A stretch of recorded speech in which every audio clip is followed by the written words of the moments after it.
Destruction, an essential subject from Vinipedia. This material world has been created, is being maintained, and in due course of time will be annihilated. Full destruction. These three stages show the temporary nature of the world, and prove that everything has an expiry date here. However, although our bodies may be destructed at the time of death, we must realize that our original identities are that we are not this temporary body, but the soul within. This is confirmed by the Bhagavad Gita, which states the living entity is never born and he never dies. He is eternal and indestructible, and he continues to live after the destruction of his temporary material body. Srila Prabhupada's books, lectures, conversations and letters offer a comprehensive presentation of this essential subject as seen in the Vinikote's destruction category. An introduction from his books is given below in the following 8 quotes. Quotes from Srila Prabhupada's books. After nirvana, or material cessation, there is the manifestation of spiritual activities, or devotional service to the Lord, known as Krishna consciousness. In the words of the Bhagavatam, Svarpya Vyavastiti.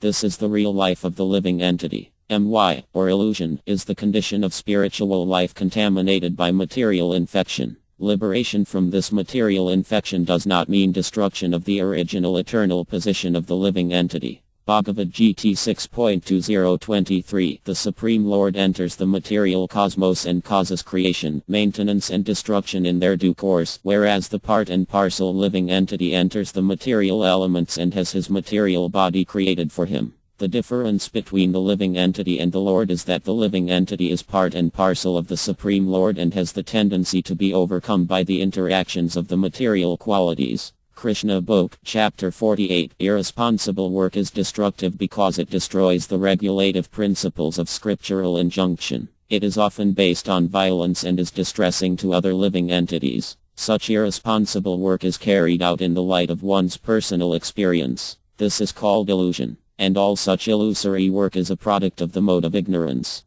Bhagavad Gita 18.25. By the arrangement of supernatural power, even the great scientists and thinkers of the world suffer frustration of their various plans and thus rot in the material world birth after birth. A great scientist may make discoveries in atomic energy for the quick destruction of the world and may be awarded the best prize in recognition of his service or disservice, but he also has to undergo the reactions of his work by rotating in the cycle of repeated births and deaths under the superhuman law of material nature. Armad Bhagavatam 3.9.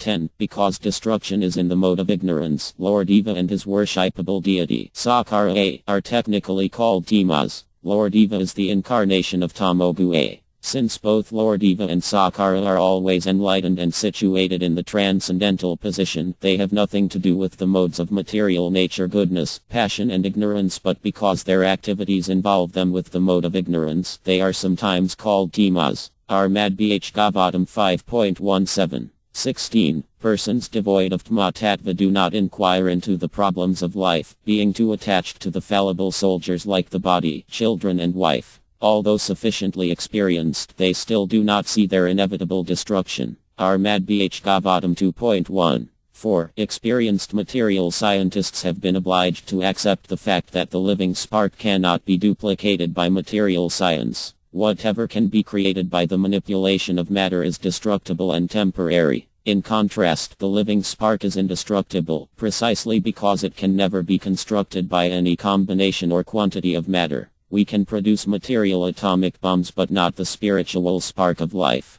Message of Godhead, Chapter 1. The theory of becoming desireless is untenable because the mind cannot be made desireless. When it is recommended that one be desireless, it is understood that one should not desire things which are destructive to spiritual values. A devotee of the Lord always has the Lord in his mind, and thus he does not need to be desireless because all his desires are in relationship with the service of the Lord. Armad Bhagavatam 3.12. 26.